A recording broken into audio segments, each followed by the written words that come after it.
you were talking about Saudi Arabia and going to Joshua Ruiz 2 fight, and you were basically speculating like, I don't know what are the rules, I don't know how it's going to work out. So fast forward, you went to Saudi Arabia, you went to that fight, and I was wondering if you can share your experience on going to Saudi Arabia, and then my next question will be about Russia as well.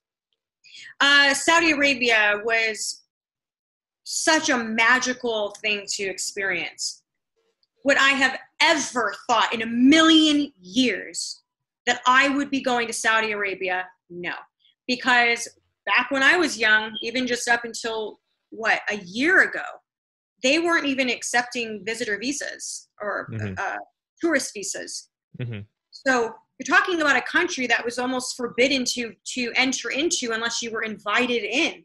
So now that we are able to actually be into this mysterious land, I didn't know what to expect. It's a dangerous place, the internet, because a lot of information that's put out is not correct. And it's like to have been there firsthand, to have seen how it operates. Again, I'm not going to condemn or judge anyone for how culturally they're different and religious values. Everything's different from what I'm accustomed to, at least. Mm-hmm. So I wanted to make sure that I was respectful, because I'm not there to be the one that's like, oh, look, I'm a woman, hear me roar, I'm showing my arms, I'm going to show you guys. I'm not that person. I'm very respectful. If the culture is against it, they're against certain things, if they feel that it's disrespectful, I'm not going to go against it. So I chose to dress in traditional garments, even though you were allowed to wear certain clothing, regular clothing. I kind of like the traditional style that you wore. It was pretty cool. It was fun. I was like, ooh, when am I going to get to wear this again? Maybe a year from now, maybe we'll start doing this more regularly. Mm-hmm. But I found that everyone was very accommodating from the moment I stepped off the plane. Mm-hmm.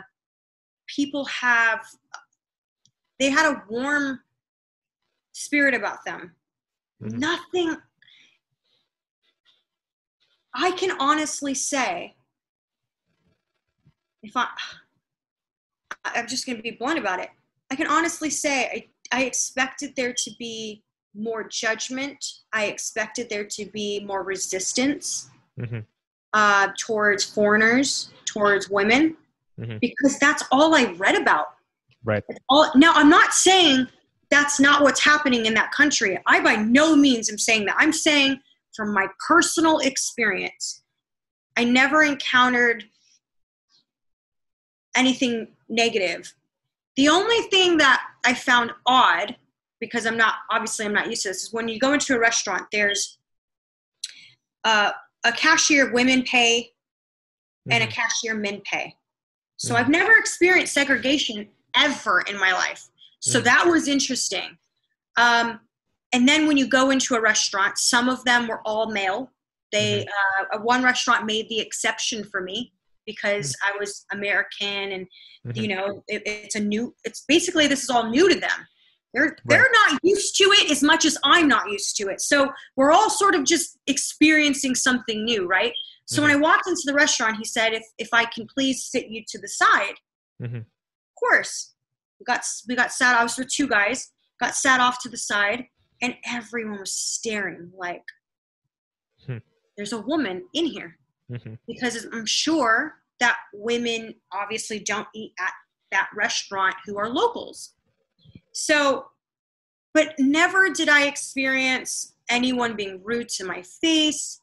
The men, if I asked them a question, they answered it. It wasn't like, I'm not talking to you. Do you know what I mean? Like, basically everything I thought I was going to experience, I didn't. The food was by far the best food I've ever had in my life, ever. Now, I'm definitely someone you could say has been around the world, right? I'm telling you right now, best food ever is in Saudi Arabia. Best food ever. What do they usually, what's the dish there? Oh, they have all types of dishes, but it's just, everything's made with such rich flavor. Hmm. So I love flavor and I love spicy food all time. Like, so everybody who went to Saudi, you can ask anyone. They're like, "Oh man, the food was amazing." We all experienced how great the food was. So, so yeah, it was different, and I'm happy to have done it. I know that a lot of women chose not to attend that fight. Which is funny because I listened to your podcast again when you were a guest on the show. You sort of presented two sides of the argument where women journalists don't want to go to Saudi Arabia as an act of protest against for violations of human rights, etc. And but there's another side of the coin where you actually want to go there as a female American journalist, sort of despite that, and kind of like to show them like, hey, like, you know, we're gonna go to your land, we're gonna do our job. Like, there's like a good argument for both sides. It represents change. Exactly. Isn't that what we're hoping for? We're hoping for change. So why would I not be a part of that? Whether you want to call it a movement or not. Why would I not want to partake in what was not allowed a year ago for a woman to be attending sporting events, for a woman to be drive a car? Yeah, exactly. So a woman couldn't even, you know, work. Why would I not want to partake in that, like, movement in the right direction? Do you know what I mean? So yeah, I chose to do it, and I'm glad I did it. And it was a wonderful experience. And I'm not here to speak on behalf of you know, the civil rights violations, because quite frankly, I don't have enough information to give an educated response to it.